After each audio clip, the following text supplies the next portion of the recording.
Voilà. Et si vous voulez, comme on dit, charité bien ordonnée commence par soi-même. J'ai voulu, en première partie, puisque vous ne verrez que cette partie-là, qui est quand même longue, le Bourg Saint-Sauveur, qui est mon quartier. Et si vous voulez, il était séparé, comme vous pouvez le lire, d'Aix-en-Provence, qui est devenu un centre culturel avec notre bon roi René. Et je vous montre le plan de mon travail. Où vous avez ici, on commencera donc par la place de l'Hôtel de Ville et on prendra la rue Gaston de Saporta, qui s'appelait la rue de l'Horloge, et on ira voir.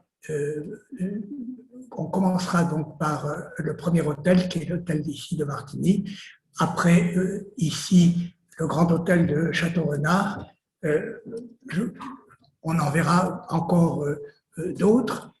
Et également, les fameux hôtels à Gipsery, qui est une découverte que j'ai faite cette année, et pas encore l'an dernier, où, dans la rue Pierre et Marie Curie, il y a ici aussi un hôtel avec ces fameuses gypseries dont je vous parlerai. Vous avez ici ce qui sont les murs d'enceinte du Bourg Saint-Sauveur, et il y a là l'endroit où se trouvait la maison du bourreau, avec toutes ses fortifications. Et nous allons rentrer sur la place de l'Hôtel de Ville par l'ancienne Halle aux Grains, où il y a ici le marché, et pour arriver sur la place, avec le beffroi et l'horloge. L'horloge que vous voyez face à vous, la ville a été reconstruite en 1655-1678, à la fois pour l'hôtel de ville que vous avez ici et pour la Halle aux Grains qui n'existait pas.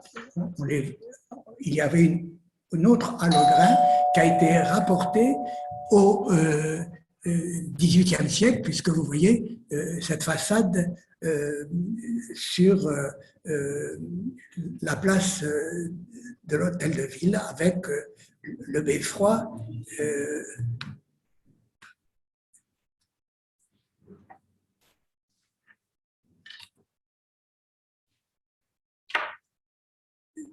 Je voulais vous prendre quelques photos de l'hôtel de ville qui sont les restes de la fin du XVIIIe, puisque la Révolution a été extrêmement terrible en Provence. Et c'est, comment dirais-je, un travail encore de qualité que l'on peut voir dans cet hôtel de ville, dans lequel, bien sûr, nous ne rentrerons pas, puisque vous avez ici donc l'horloge avec sa cloche. Il y a eu un travail qui a commencé pour les restaurations en 1608. Le cadran astronomique, lui, ne marche pas. Et on avait trouvé au XVIIe des statues, il y en avait 7, et on en a gardé 4 pour en faire les saisons pour l'année. Vous avez donc à gauche le printemps et l'été. qui sont des statues en bois. Le printemps étant bien sûr Mercure et l'été Vénus. Et ici, l'automne Jupiter et l'hiver à droite Mars. J'ai voulu vous montrer cette façade de la halle au grain qui a été confiée au sculpteur Jean Pancrace Chastel dès les années 1760. Et vous avez le fronton avec ce groupe allégorique. La pierre est plutôt blanche, pas de la pierre de rogne, comme vous voyez, qui est cette ocre jaune, qui est la pierre de Calissane. Et à gauche, vous avez le Rhône. À droite, qui représente Saturne. À droite, vous avez la Durance, qui est la représentation de Cybèle, avec des détails extrêmement intéressants. On voit bien que Saturne, ou le Rhône, tient une pelle de sa main gauche et porte sa main droite et sur une jarre où l'on représente souvent les fleuves avec cette eau qui doit sortir. Et Cybèle qui tient dans son bras une énorme corne d'abondance d'où sortent les fruits et légumes de notre pays provençal. Vous savez que j'aime faire des photos et je trouvais qu'il était intéressant de vous montrer ce beau regard que porte le Rhône sur la Durance. Et nous allons passer donc sous le beffroi. Vous avez cette publicité, je prie à ce qu'elle puisse rester. Elle commence à s'abîmer au bout de 40 ans et nous allons monter dans le vraiment Faubourg Saint-Sauveur. Vous avez ici le haut de la cathédrale et sur le côté droit, c'est-à-dire sur la photo qui est ici, pardon. Vous avez devant vous l'hôtel de Martigny, qui est actuellement le musée du Vieil-Aix, et Joseph de Martigny, en 1666, est nommé trésorier général de France au bureau de la Généralité de Provence.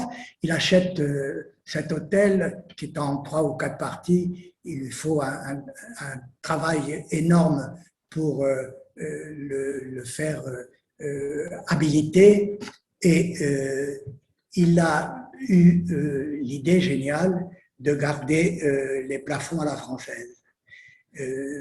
C'est une chose importante. Je vous laisse la liberté de lire en quelques instants ce que je viens de vous dire. À retenir, il y a 2 peintres, surtout Jean André pour le cabinet des miroirs, qui est quelque chose d'assez exceptionnel et tout petit, et Ricard pour le cabinet des livres, qui sont de tout petits lieux. Toutes les portes de ces hôtels sont en noyer.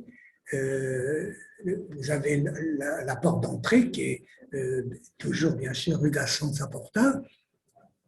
Et l'intérieur, qui est le hall que j'ai pris pour vous montrer comment nous rentrons et qui a été entièrement refait au XIXe siècle.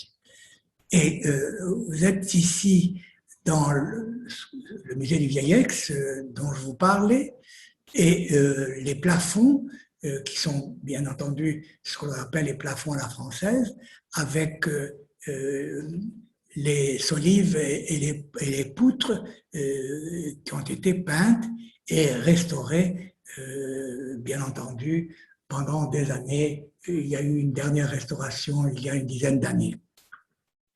Et puis, on a découvert également sur les murs qu'il y avait des fresques, certes abîmées, mais dont j'ai pu vous montrer peu de photos et vous donner une idée de comment étaient peints les murs.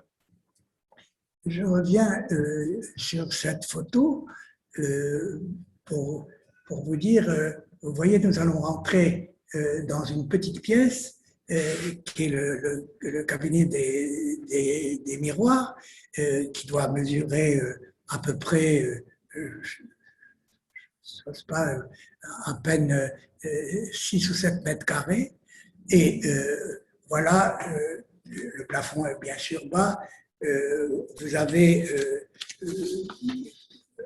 comment dirais-je, un plafond peint qui est quelque chose d'assez exceptionnel, avec des stucs, avec des angelots, et également des aigles au debout, mais c'est les peintures qu'a fait Jean-André pour ce cabinet au miroir. Et ici, deux détails de cette qualité, de ce décor. Il y a dans Aix, je pense, deux plafonds de même style, dont celui de l'hôtel de Martigny, que vous voyez de voir. Bien entendu, j'ai fait des dizaines de photos, mais ce qui est amusant de voir, c'est aussi l'envolée et le côté astucieux des peintres. Et on rentre dans une autre pièce encore plus petite, qui est le cabinet des livres, qui lui a été peint par Ricard.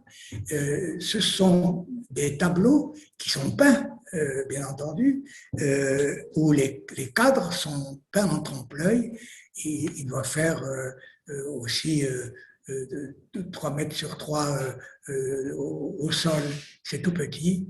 Et vous avez ici cet ange de la renommée avec les armoiries de Martigny. Et bien entendu, pour une fois où il y a un peu de céramique dans ce que je raconte, je voulais vous montrer ce sol qui est en faïence de Talavera, des années aussi du tout début du XVIIe. Et vous avez une rue qui sépare la rue, l'hôtel de Martigny avec l'hôtel de Château-Renard. L'hôtel de Château-Renard est, je dirais, que l'on pouvait visiter il y a encore 10 ans, qui est fermé.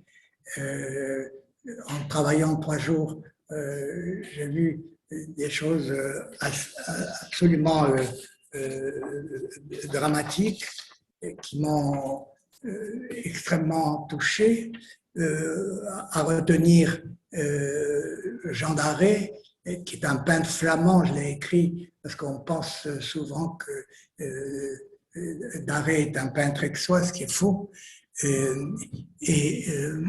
Quand Louis XIV va être invité à dormir dans l'hôtel de Château-Renard, il a été ébloui par cet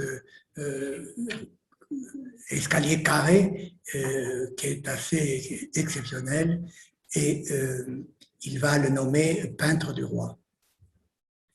Je vous demande malgré tout une certaine indulgence dans mes photos, parce que il n'y a pas de rideau, il n'y a rien pour cacher. Vous voyez la montée des escaliers, c'est la première montée où vous avez effectivement côté mur, ce ne sont pas des fresques, tout est peint à l'huile.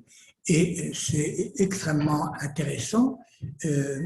Et Daré a prévu, si vous voulez, des fonds où on a le sentiment de voir à l'arrière des jardins, etc., avec une parfaite reproduction, vous voyez, des boules sur cette montée d'escalier.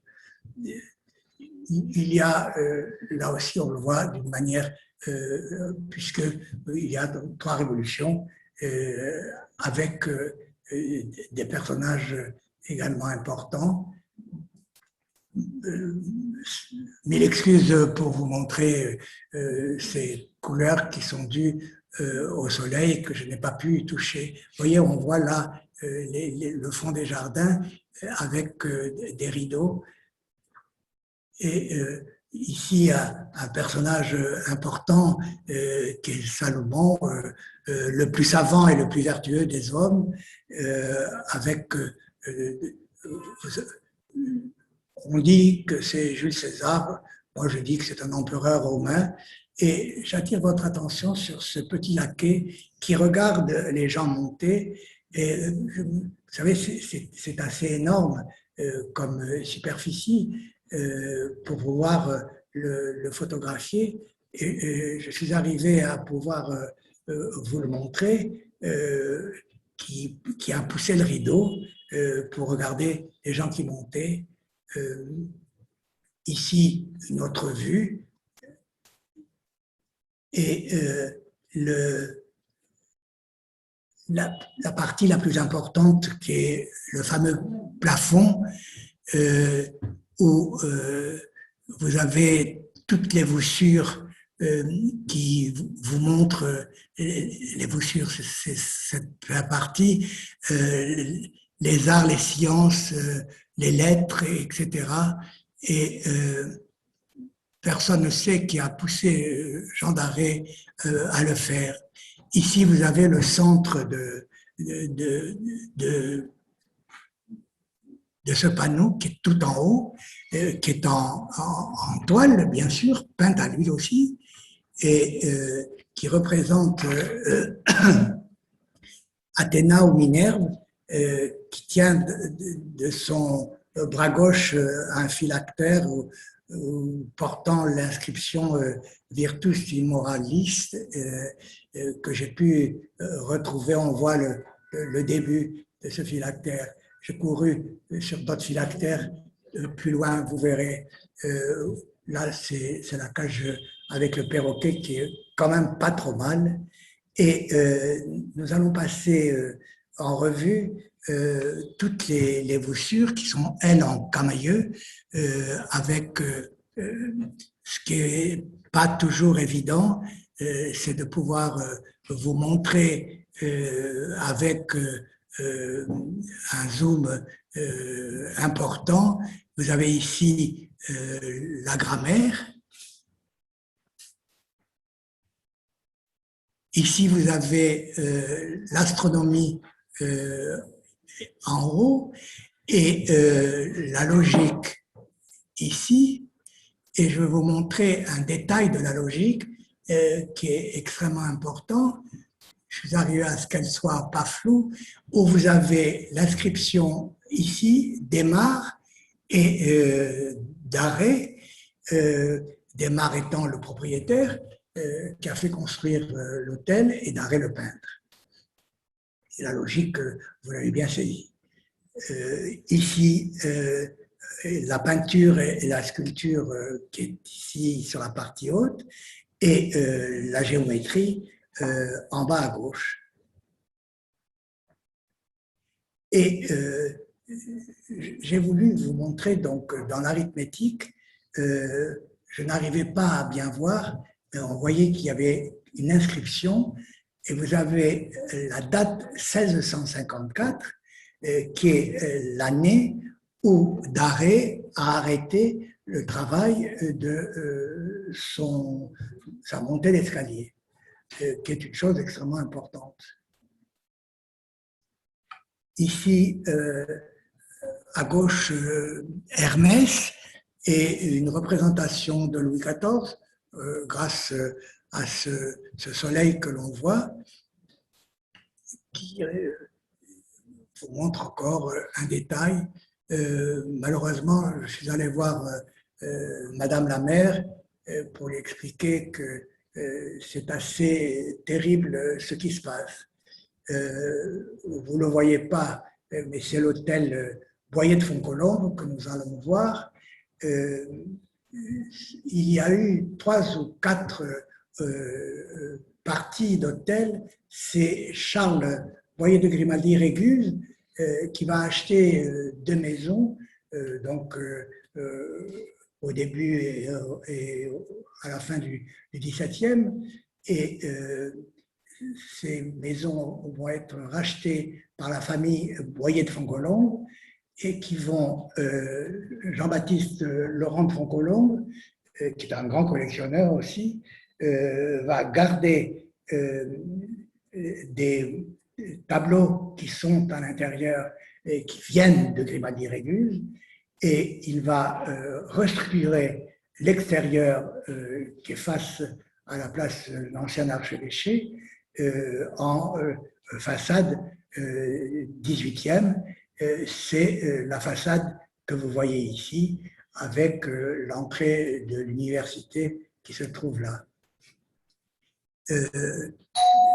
J'ai eu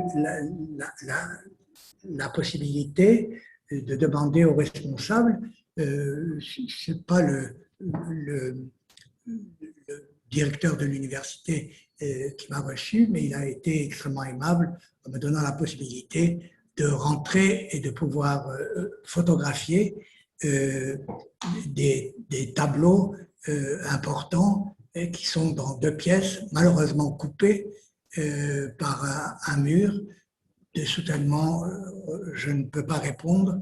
Ça, c'est le premier des tableaux que vous allez voir, et je vous l'ai pris vraiment en grand afin que vous puissiez comprendre.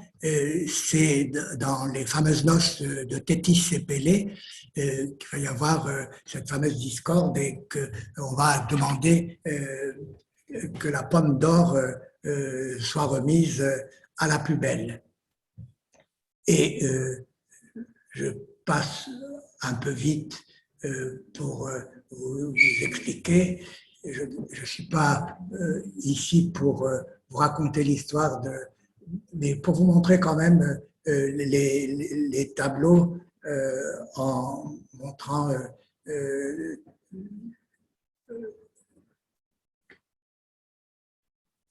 c'est peut-être un des plus beaux que j'ai vus, car vous voyez, il y a des feuilles, etc., mais les peintures sont extrêmement tachées, malgré tout. Donc là, ici, vous voyez le jugement de Paris. Malheureusement, c'est l'écran du haut qui vous cache ce que je... Mais vous pouvez comprendre que vous avez Athéna qui est à l'extrême gauche, Aphrodite ou Vénus qui est au milieu, et vous avez Héra qui est à droite, l'amour étant bien sûr à ses pieds, et Paris qui va donner la pomme d'or, oui merci, à Aphrodite qui lui avait promis d'épouser la belle Hélène. C'est sur la partie, vous voyez, de gauche. J'ai commencé donc par faire les photos, mais c'est dramatique parce que vous voyez que ce sont des bureaux, qu'il y a tous ces tableaux qui ne sont pas d'une très grande qualité, mais je me devais quand même de vous montrer quelques-uns des autres tableaux qui se trouvent ici, avec Persée qui part avec la tête de Méduse, ici la justice, et j'ai regardé à la longue vue, vous voyez tout ce qui est là, ce sont des taches qui se trouvent sur les tableaux qui sont extrêmement abîmés, là aussi qui est la tempérance. et que dire, j'ai eu cette possibilité de pouvoir faire partager certaines de mes découvertes parce que je n'avais jamais visité ces parties que l'on voit bien sûr avec une plus grande difficulté. Et nous allons ici arriver à l'hôtel de Venelle. Gaspard de Venelle est un conseiller. Il va, je dirais que c'est grâce à lui que peut-être j'ai choisi de choisir le Bourg Saint-Sauveur comme thème pour mon intervention d'aujourd'hui. Il a préféré venir arranger un petit hôtel qu'il avait dans le faubourg Saint-Sauveur pour se démarquer, comme je l'ai écrit, de ces familles de l'aristocratie, de la bourgeoisie qui avaient envahi le centre d'Aix dès l'arrivée, bien sûr, du roi René. Et ce quatrain qui est extrêmement intéressant, vous allez pouvoir le voir. Le lieu, voilà la rue qui se trouve tout proche de la place des Quarts d'Heure, où vous avez ici l'entrée. Ne reste de l'hôtel que la montée d'escalier, qui est toujours avec ces pilastres, qui sont des pilastres en terre et en plâtre et pas en pierre, comme il y en a certains. Et au premier étage, dans un des dalles, vous demandez, ça je les avais vus il y a oui, plus de 40 ans, on rentre par cette petite porte, vous avez des bureaux qui sont là, vous avez un autre bureau qui est là, et vous avez cet énorme plafond. Effectivement, je vous laisse chercher quelques instants. Ça, c'est la deuxième pièce. Donc, la première était ce que je dirais la pièce d'apparat, et celle-ci où se trouve un responsable important de la mairie, la chambre où vous pouvez remarquer qu'il n'y a pas de rideau, que les stores sont cassés, etc. Bref, je croise les doigts, je suis arrivé à vous, sans trucage, à pouvoir vous montrer ces parties. Celle-ci est ce que j'appelle la période plutôt maniériste, donc du début du XVIe, vers 1608-1610, alors que l'autre est vers les années 1650. Et vous avez ici les angelots qui ont des phylactères avec les quatre phrases qu'a écrit M. de Venelle. C'est extrêmement prenant que d'arriver dans cet endroit et de découvrir ce plafond. J'ai gardé la même impression quand je l'ai découvert il y a 40 ans. Ça, c'est les armoiries de M. de Venelle. Et voilà, aller à Mour à tire d'aile, représentez-lui mes longueurs. Je ne vous dis pas pour faire les photos, assurez-la que je me meurs, mais ne revenez point sans elle. Elle était importante puisqu'elle s'occupait des enfants du roi. Ici, vous avez le deuxième plafond qui est la grande salle que nous avons commencé par voir. Et il y a au centre la scène où Zeus va disperser les titans. Il m'a fallu venir 3 fois pour essayer de pouvoir faire des photos sans avoir trop de flou. Et les choses ne se sont pas trop mal passées finalement.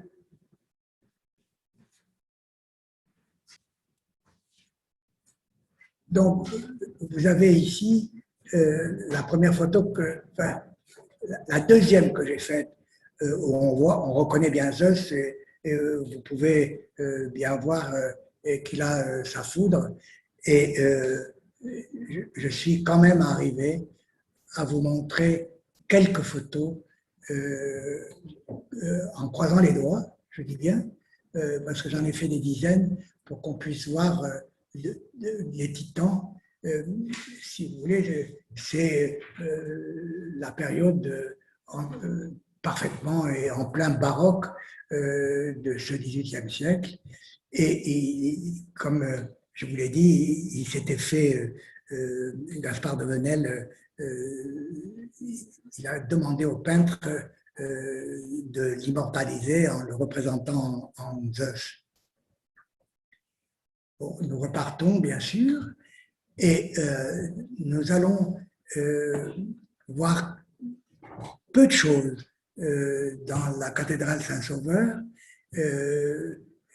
qui est sur la voie Aurélia, car la rue Gaston-Zaporta continue la voie Aurélia qui va jusqu'à Orange. Et si vous voulez, ce qui est extrêmement intéressant, c'est de pouvoir voir quelques pièces que l'on voit peu ou pas, comme les portes en cœur de noyau sculpté qui datent de 1505, qui ont été taillées par 2 Aixois, Janet et Raymond Brolitte, et également un sculpteur qui venait de Toulon, qui s'appelait Jean Guimarand. Et vous avez essentiellement des sculptures très fines dans ces cœurs de noyer. Ça, c'est la porte de gauche, un détail de la porte de droite. Et j'ai voulu quand même vous montrer d'une manière plus claire sur le ventail de gauche les prophètes Isaïe et Jérémie, et sur ceux de droite, Ézéchiel et Daniel, qui sont surmontés d'un travail extrêmement précis, et je dois reconnaître que l'état des portes reste encore assez exceptionnel depuis la date de leur naissance. Alors pourquoi j'ai pris ces 2 panneaux? Ça, c'est pour les amis qui m'ont toujours posé la question, puisque ce sont les panneaux qui ferment, qui est le fameux triptyque du buisson ardent. Et on me demandait comment était fait. Bon, ils sont en grisaille. Vous avez l'archange Gabriel qui est à gauche et la Vierge Marie à droite. Et bien entendu, d'une manière rapide, vous allez voir le buisson ardent, qui est le joyau de notre cathédrale, qui a été commandé par le roi René pour en faire son autel à sa mort. Il a été commandé en 1475-16. Elle est l'œuvre de Nicolas Froment, maître flamand, qui travaillait à Uzès. Et d'Uzès, il est venu travailler, s'installer en Avignon.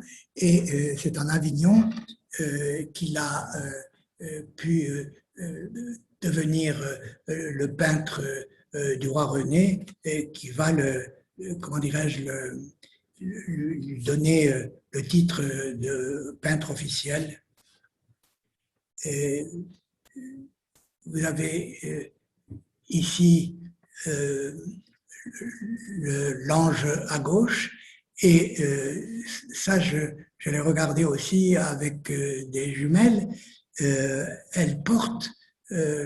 L'ange porte une médaille au centre qui est le péché originel, Adam et Ève, et vous avez Moïse qui garde son troupeau. Bien entendu, le roi René, 1408-1480, vêtu de ses armes Hongrie, Sicile, Anjou, Aragon, qui va transformer dès le 15e Aix en centre culturel, et à sa droite, Jeanne de Laval, qui est sa deuxième épouse, Isabelle de Lorraine étant partie. Ça, c'est un détail que personne ne regarde, mais qui m'a plu parce qu'il y a des choses que j'aime et que j'aime faire partager. Je trouve que l'œil du petit chien est assez exceptionnel.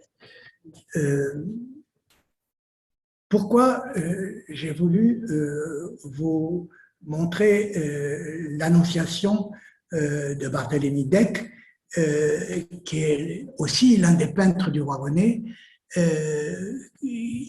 C'est un drapier qui s'appelle Pierre Corpicci qui avait demandé à ce que ce tableau soit, comme le roi René l'avait demandé, sur son autel dans la cathédrale Saint-Sauveur. Et si vous voulez, il y est resté de 1444 jusqu'à la Révolution française.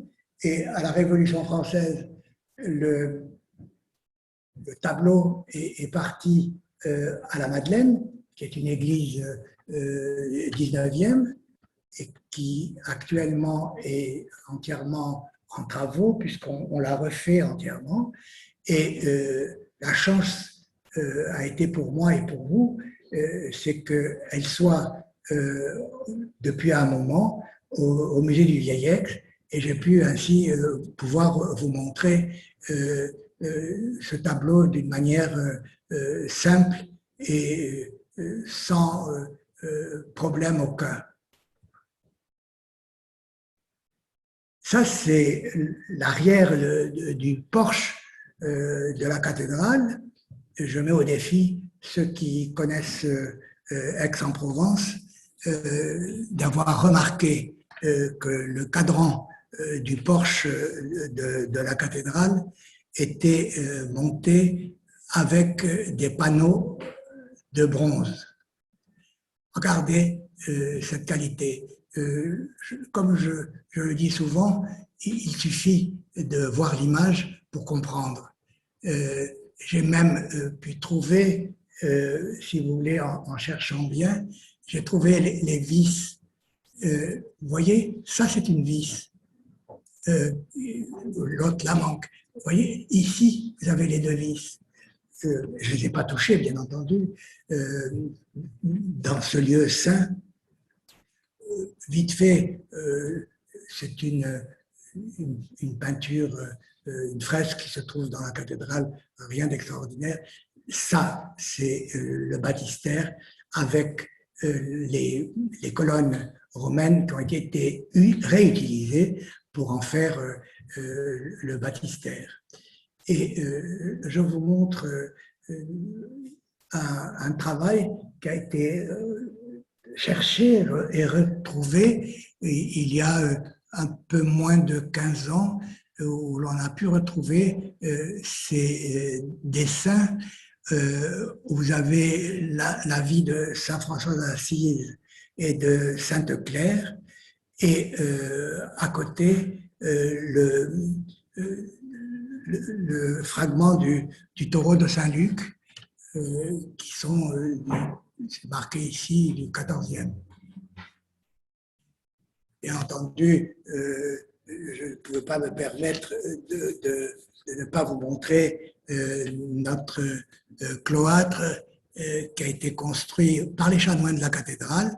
Il y a 8 travées formées d'arcades de plein cintre reposant sur des colonnes et quand même certaines personnes qui sont ici ou qui connaissent notre ville, si vous voulez, ici, quand la porte du cloître était ouverte, il y avait au moment du festival un piano à queue et un chanteur ou une chanteuse qui venait donner un récital. Ça s'appelait Une heure avec. Là, bien entendu, nous revenons au symbole Saint-Matthieu à gauche et Saint-Pierre à droite, avec au-dessus l'aigle qui est le symbole de Saint Jean l'Évangéliste et le lion, le symbole de Saint-Marc. Le travail a été extrêmement bien restauré. Il y a le fameux taureau qu'on voit mal ici, qui est le symbole de Saint-Luc. Et ici, c'est la fameuse porte du cloître qui était entièrement ouverte. Et quand il a commencé à avoir des saccages, je pense qu'il y a maintenant une vingtaine d'années qu'elle est fermée. Et pour y aller, il faut rentrer par la cathédrale. Et ici, sur la photo de gauche, depuis le XVe siècle, c'est la maison du prévôt. Et bien entendu, étant d'Aix, je ne pouvais pas ne pas vous montrer la place de l'archevêché avec les armoiries en pierre sculptée du dessus de la porte qui vous montre, c'est par cette porte que nous rentrons pour assister au festival qui en principe, sans croiser les doigts, aura lieu officiellement à partir du 30 juin. Notre place de l'ancien archevêché et j'ai voulu vous montrer les photos qui sont ici, qui n'ont jamais bougé depuis le temps que j'y suis et comme je le dis souvent, ma ville est une ville italienne, mais malheureusement, non, ce ne sont pas des Della Robbia. Il m'a fallu un temps fou pour pouvoir prendre de près les pommes de pin, mais c'est quand même plaisant de voir ces restes. Je vais vous amener maintenant, vous avez à gauche la rue Adanson, qui, au début du XVIe siècle, s'appelait la rue Esquischo-Musco, écrase-mouche. Et si vous voulez, nous avons un ami qui est architecte, qui habite au Neuf, et qui a fait tout un travail sur la rue en nous expliquant que la rue a été élargie de ce côté-là.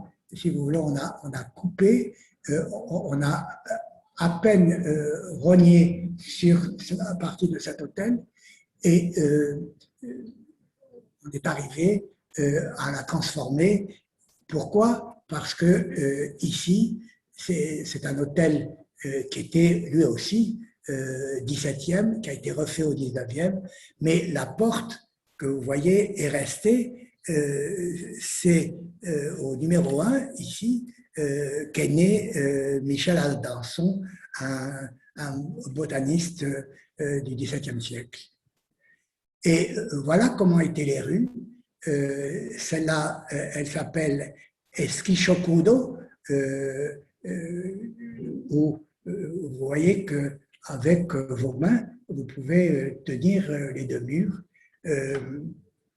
Avec l'angle, je l'ai pris de deux parties pour retourner à l'hôtel de Litera, qui est un hôtel qui date de 1618. Il a été bien sûr réaménagé, reconstruit, avec à côté de lui retenez l'hôtel de Glandévès, qui est à côté de l'hôtel de Littéra, qui est au, au 7, et Glandévès est au 5. Et le baron Jean-Louis de Coriolis de Limaille fit édifier la façade que nous voyons actuellement.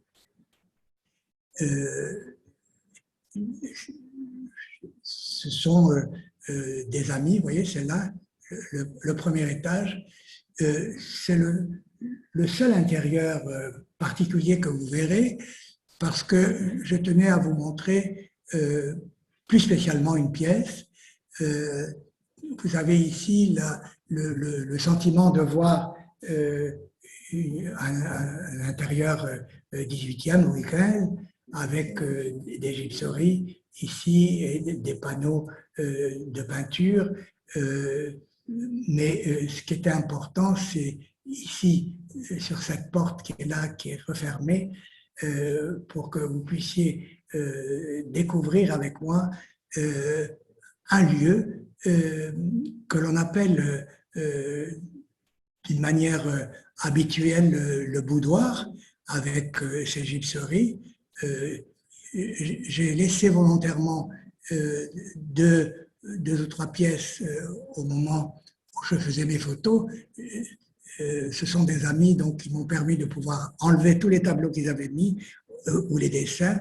Et ils sont très aimables pour que vous puissiez pouvoir voir ce lieu que je pense, moi, à la différence de certaines personnes, et même qui ont imaginé que c'était un boudoir. Moi, je pense que c'est une petite chapelle et qu'ici, il devait y avoir un petit hôtel avec la croix et une vierge ou un saint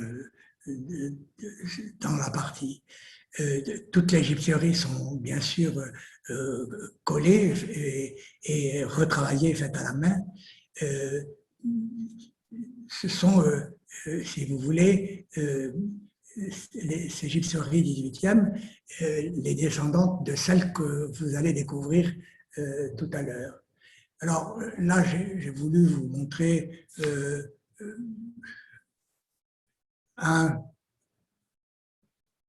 une photo d'un dessus de porte avec le détail à côté. Si vous voulez, on n'a pas à se tromper. Ce sont ou des suiveurs de Van Loo, qui était le grand peintre du 18e à Aix, ou des élèves de son école, puisqu'il en avait créé une. Et les intérieurs sont, si vous voulez, 18e, à peu près semblables à cette pièce que je vous ai montrée, avec des fonds de gypserie, quelquefois jaunes ou roses, comme vous l'avez vu ici, ou verts. Si vous voulez, au tout début, quand je vous ai montré la partie du Bourg Saint-Sauveur, je vous ai montré la rue Pierre et Marie Curie, et je vous ai mis les noms des rues aussi, parce que ça vous pourra vous permettre d'y aller. Je vous laisse lire les mots. J'ai écrit quelque chose je vous demande quelques instants parce que j'ai tenu à ce que vous puissiez pouvoir le lire d'une manière très claire. Ça, c'est l'entrée du portail avec deux pilastres doriques. Si vous voulez, ça c'est la porte officielle qui est condamnée, qui est fermée, avec cette pierre sculptée avec un bouquet de fleurs. Et c'est le service de la voirie à Aix-en-Provence. Et c'est en rentrant, pour faire changer mon badge pour rentrer chez moi, puisque la rue Campra est fermé avec une borne, et que j'ai vu à l'intérieur plusieurs portes, et dont une était ouverte. J'ai vu des gens, ils ne m'ont rien dit, je suis rentré, et ils m'ont permis de découvrir ce que vous voyez. Alors, si vous voulez, je vais revenir, je vous montre le travail qui est fait par les gypsiers. Mais vous m'avez posé une question, et la voilà. Donc, les plafonds à Gypserie du Bourg-Saint-Sauveur, j'en ai découvert 4. C'est le premier que je vous montre. Le gype et le plâtre blanc en provençal. Nous avons dans le pays d'Aix, pas très loin de chez nous, à Célonie, des carrières de gypse.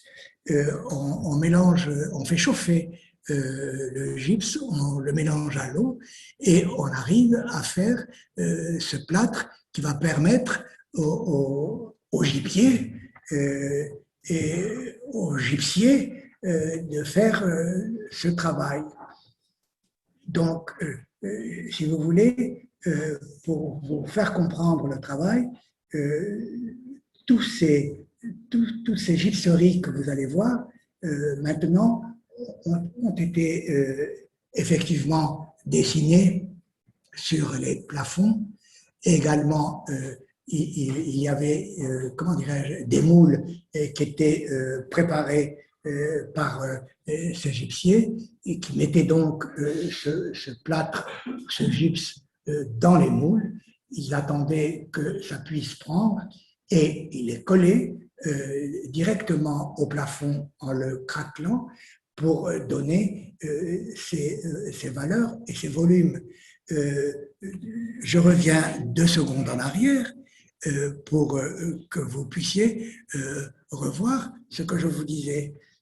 Si vous voulez, il y a, on voit bien que ça n'a pas été sculpté, mais ils avaient les instruments déplâtrisés, ils avaient des truelles, ils avaient plein de choses, ils avaient des gouges, et ils travaillaient de cette manière-là. Et quand il manquait des morceaux, que des morceaux tombaient, ils les remplaçaient d'une manière assez étudiée, puisque c'était des gens qui étaient extrêmement recherchés par la noblesse. Vous pouvez voir également les manières dont sont faits les décors de très très grande qualité.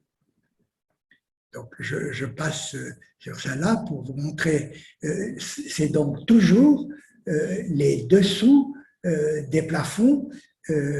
Ici, j'ai descendu 3 étages parce que l'hôtel particulier avait un jardin qui permettait de pouvoir descendre en regardant, et vous avez ici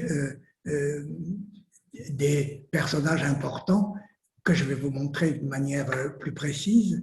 Vous avez Diane ou Artémise à gauche, qui porte le casque et les cothurnes.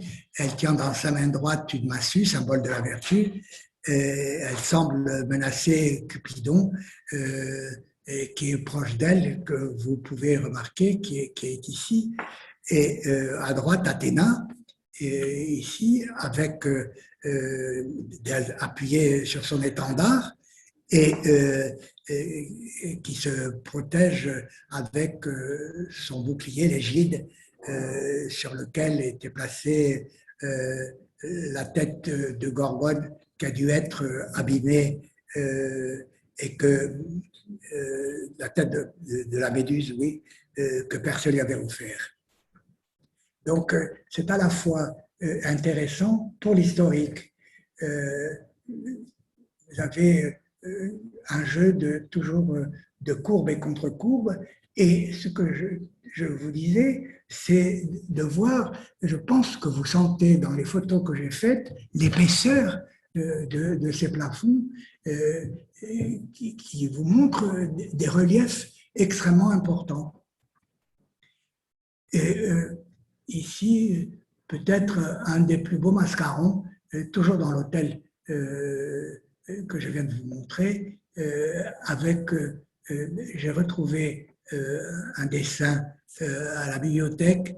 Si vous voulez, c'est l'album de Villard de Haut-Noncourt, qui date de 1200-1250, qui est un carnet de dessins qui a permis de faire ces détails de gypserie avec le masque feuillagé de Haut-Noncourt que vous avez à gauche et qui rappelle également certains masques que vous avez également à Fontainebleau. L'hôtel de Glandévès, c'est toujours le même gypsier qui est Jean Gouret qui va réaliser tout le travail de cet hôtel. Et de vous à moi, il est à côté de chez moi. Quand vous voyez une devanture comme ça, comment peut-on imaginer regarder l'érosion éolienne, ce qu'elle a pu faire, ça c'était l'entrée officielle bien sûr, qui a été coupée, c'est devenu un garage officieux et j'ai eu la chance de pouvoir y rentrer parce que quelqu'un rentrait ou sortait sa voiture et j'ai pu retrouver, vous voyez, les gypseries qui se trouvaient, on voit bien qu'elle a été coupée par l'hôtel, où les murs tiennent pas toujours d'une manière facile et classique. Et ce qui est extrêmement intéressant, qui est le travail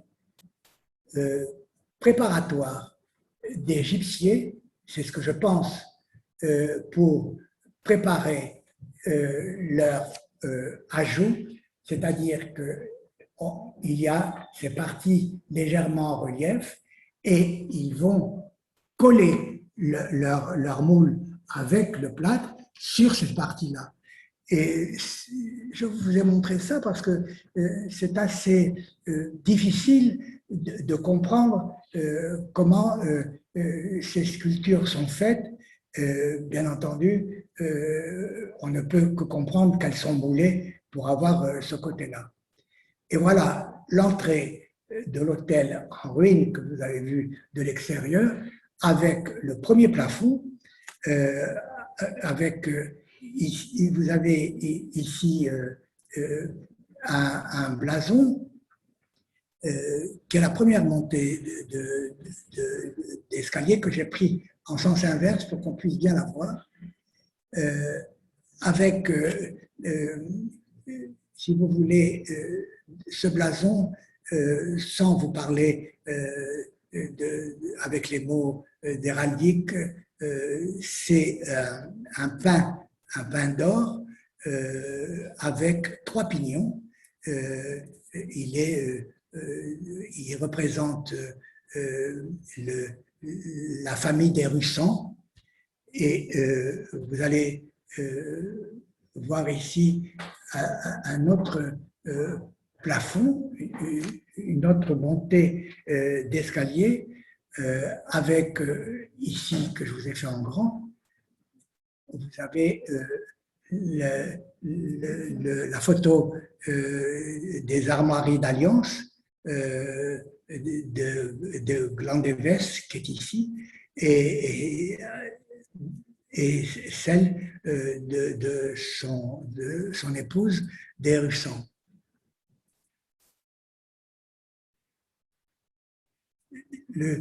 Ce sont des travaux extrêmement surprenants auxquels, quand on n'est pas, comment dirais-je, averti, on est extrêmement surpris et je dirais, j'ai mis quelquefois du temps à faire des photos, car je tremblais devant la qualité des pièces et des dessous de plafond que je voyais. Ça, c'est la dernière montée, la dernière volée d'escalier avec, je vous ai fait en grand, vous avez des trophées et des bouquets de fleurs qui s'alternent. Bien entendu, on voit bien que ces pièces-là ont dû être, bien entendu, retouchées. Mais par exemple, dans le premier hôtel qu'on a vu, les plafonds ont pratiquement pas été touchés. En tout cas, ils ont été retravaillés. Et je pense qu'on reverra ceci. L'hôtel vient d'être vendu et j'espère qu'on pourra revoir les plafonds. Non, non, c'est toujours blanc. C'est toujours blanc. La maison Étienne de Saint-Jean, que vous verrez tout à l'heure, je savais, parce que j'avais lu où on pouvait en trouver dans le centre du Vieillex, et j'ai sonné à la porte et j'ai trouvé, donc, on m'a laissé entrer aimablement, les gypseries. L'entrée sur la place de l'université d'Aix, face à la cathédrale, et elle raconte l'histoire des alliances des familles. Donc, vous avez ici la première volée, pardon. Vous avez ici la première volée. Je ne veux pas rentrer dans les détails. Vous avez les armes des Estiennes de Saint-Jean ici, avec des grotesques qui sont de part et d'autre. Les hauteurs de ces volets ont à peu près 2 mètres sur 1,80 m de largeur. Et ça n'a aucun rapport avec les plafonds que vous avez vus précédemment.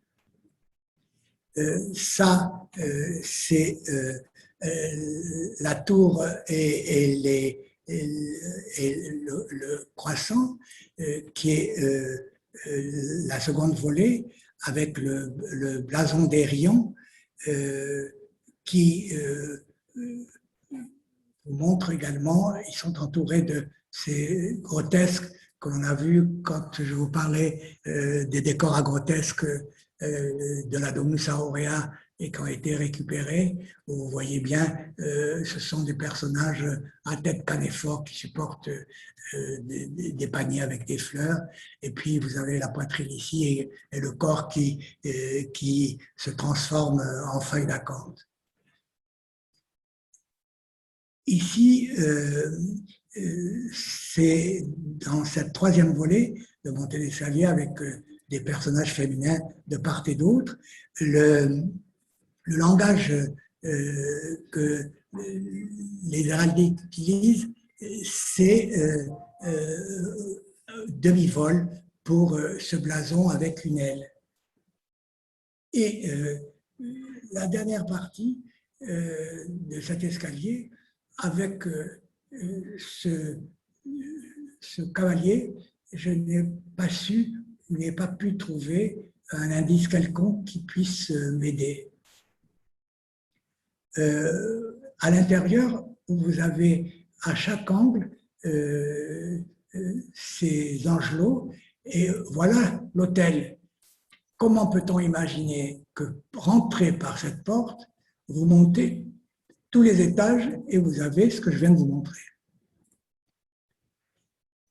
Pour la fin, j'ai voulu, il est tout à côté aussi, il est rue Jacques de la Roque, c'est-à-dire quand on sort de la cathédrale à droite, et c'est la deuxième maison sur la gauche.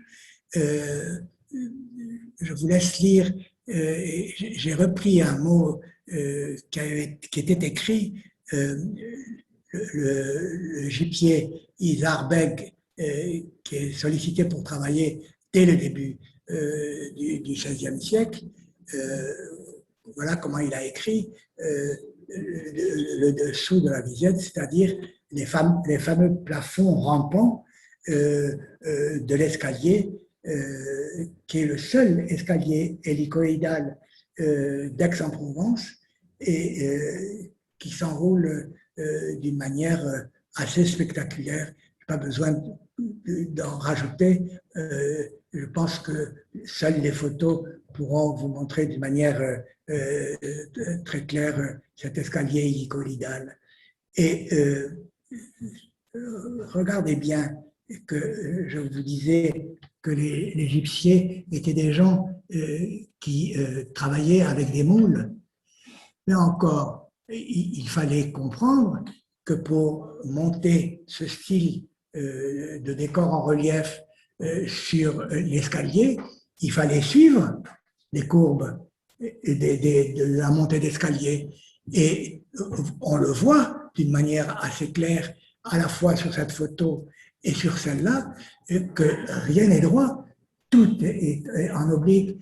Et si vous descendez à Aix et si vous arrivez ou par mon intermédiaire ou en sonnant, en ayant l'adresse, moi je suis rentré comme ça, vous pouvez prendre du temps pour comprendre le travail qu'ont pu exécuter ces gypsiers, qui étaient de grands artistes, et même s'ils moulaient, c'était également de très grands sculpteurs. J'ai pris quelques détails.